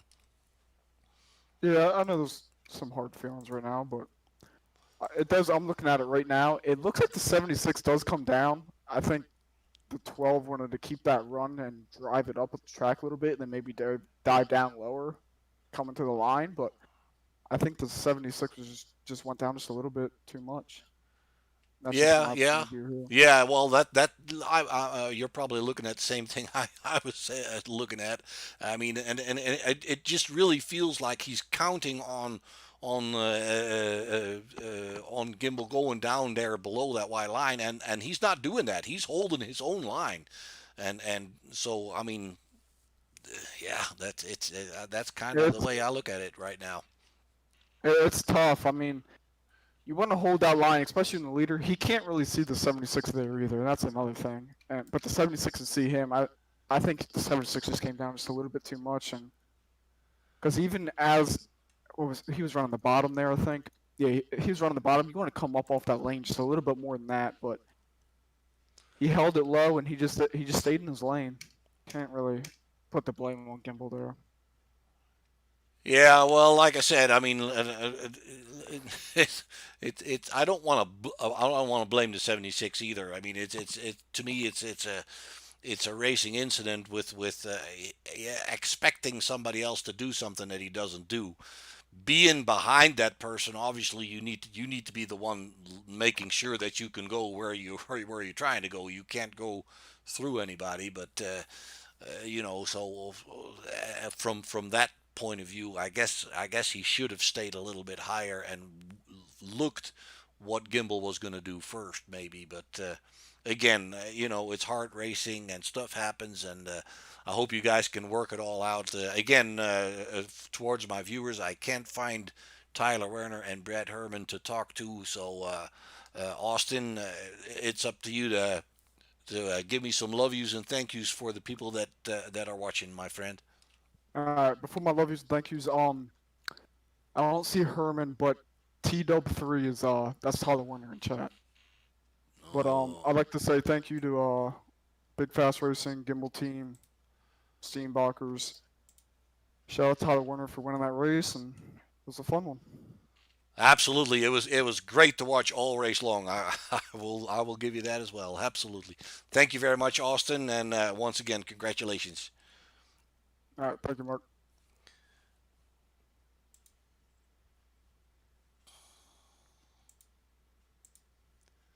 Tyler, this is Mark in the booth. Can you hear me? I gotcha. A bit of a messy finish, man. You were coming on strong in that final stint there, really hanging with the leaders in that second group and trying to close that gap. And earlier in the race, you actually did that also closing the gap with the guys that were fighting up front. How did that last part look from your point of view? It was definitely messy trying to get back up there. I knew we're all pretty much turning like the same lap times. So you just gotta kind of get the positions when they come. You notice someone doesn't get the run out of the corner, you kind of just gotta steal it from them. Yeah, you mean if somebody has a washes up a little, that's the moment you can go underneath, or Yeah, that's kind of what I try and do. Or if they try and block you low, then just try and keep that momentum on the high side and try and power past on the outside on the back stretch. So did you see what happened between the 76 and the 98 there at the end? Um, it was pretty tough to see. It was kind of right where my monitors connect. All of a sudden, I just heard Jaden yell and saw the 76 kind of bump down, and then saw both them come up. And I don't know how I didn't catch them, and then just kept the gas down and stayed ahead of the other two. I think it was Reedy and Herman there. Yeah. Somehow just stayed ahead of them. Yeah, sometimes you wonder how you do that stuff, don't you? Yeah. I mean, definitely hate to see it for Jaden. That would have been like his first league win here, but you take him any way you can get him. Obviously, yeah. I mean, it's not your fault that stuff like that happens, and you're there to win just the same as they are. So you take it either way you can get them. Absolutely. But yeah, I will say it was a bit of a situation that I think everybody involved there and the league admins as well need to take a look at and see if we can prevent stuff like that from happening. Because let's be honest, we don't want to win races this way. We don't want to finish other people off with a good chance to win this way. So I think it deserves a little bit of attention from everybody. All in all, Tyler, the entire race, you basically managed to hang in there in that top half of the top 10 pretty much most of the time, right? Yeah, definitely. That was just kind of my strategy, is to just be right outside all the action that happens, and something happens, hopefully that's just enough time to kind of dodge and get out of the way. Try and save the fast repair for the end. Was able to save it until the very end. I think I used it on like lap 90 or 93, whenever that caution was, and we all pit, and it just made me that much faster. Now, I'm not sure if I remember this right, but did you gain some spots on that final pit stop as well? Yeah, I think I gained a couple after the caution. I don't know exactly if my relative position was accurate or not, but I definitely come out with a couple ahead, I think.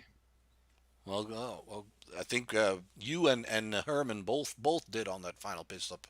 But anyway, Tyler, like you say, either way they come, a win is a win. You're scoring some good points here. Congratulations on that win, my friend. And any love yous and thank yous you want to throw out there before I let you go?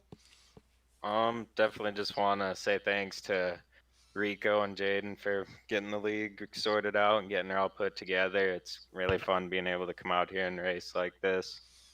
And definitely just the team, that all the guys that we race with kind of help each other out in the practice lobbies, and just makes it that much easier when you show up for race night. All right, man. Sounds great. Next time, I hope to see you back up there in the same kind of position as you were today, my friend. Definitely, me too. All right, Thank you. folks. Thank you, man.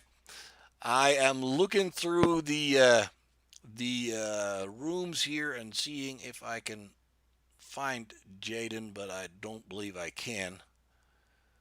Uh,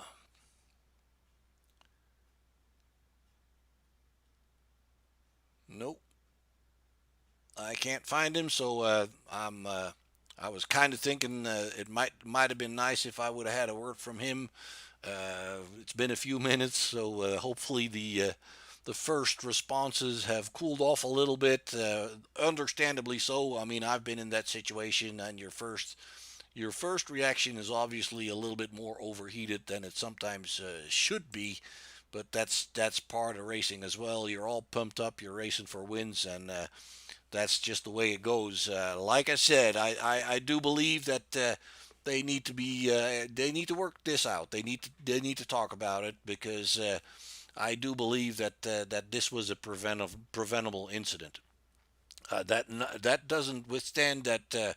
I do believe that all this stuff is part of racing, and when you're all going for it, stuff like that happens. And if you're the victim one time, then maybe sometime you are the cause for another victim. Another time, it's just part of it. But it is a little sour if it's your first win that you're looking at, obviously. So let's take another final look at the results here at Michigan. The sixth round of the Pure Speed Elite Series has been won by Tyler Werner. We just heard from him. Brad Herman, fortunately, we couldn't find him, but Austin Reedy in third explained us a little bit as well there. Ran a very strong race, had several comebacks to make, and wound up in third position. Also, obviously, a little bit lucky there at the end, but again, that's part of it. Nathaniel Mon finishes in fourth. Kyle Benson in fifth. James Holzer in sixth. Brian Crocker in seventh. Patrick Steen in eighth. Richard Rico in ninth. Robert Kinn rounds out your top 10. And if we look further down, Ryan Steenbacher's in 11th. Obviously, that damaged car didn't help him there at the end. He stayed out and took a gamble, and obviously he knew that he didn't have a fast repair anymore to fix it. So why not just stay out there and give it a shot with the way it is, but it didn't work out for him. Jaden Gimbel classified as 12th there, sliding over the finish line on the grass there on the inside. Kate Gimbel in the number 2 in 13th. Debbie Hutchins brings it home in 14th. Jerry Isaacs is 15th. Jake Rowell is 16th. Kelly Mallinson is 17th. Robert Ballard in 18th. And we should have 2 more finishers, although I don't believe they finished. Oops, wrong button. There you have him, Gregory Joyner and Brandon Gillis. We saw both of them get into some trouble early on, and they didn't complete all the laps that there were, but again, that is also part of racing, folks. All right, Michigan is in the books. Next week, we are going to Atlanta. Also a fairly fast track where close racing sometimes ends up in the wall and in tears for some people. So again, I think it'd be a good thing if they talked it over here and see if we can prevent stuff like that, because that's not how we want to finish the races. But again, it is what it is here in Michigan. And in 2 weeks in Atlanta, we're going to try to do even better than we did today. Because all in all, it wasn't a bad race at all. It was a lot of fun. There was a good fighting going on at the front. We saw Steenbacher's work his way back from the back of the pack after an early incident. He was very strong all race long. And we've seen a lot of 3-wide racing that went really well there at the end. And unfortunately, well, it happens. And hopefully in Atlanta in a week from today, we're gonna see something similar without the crashes, and but the racing is still a lot of fun here at Pure Speed Elite Series. So that said, folks, this is Short Shift Broadcasting. My name is Mark. Until next week, just stay healthy and be kind to one another. We'll see you then.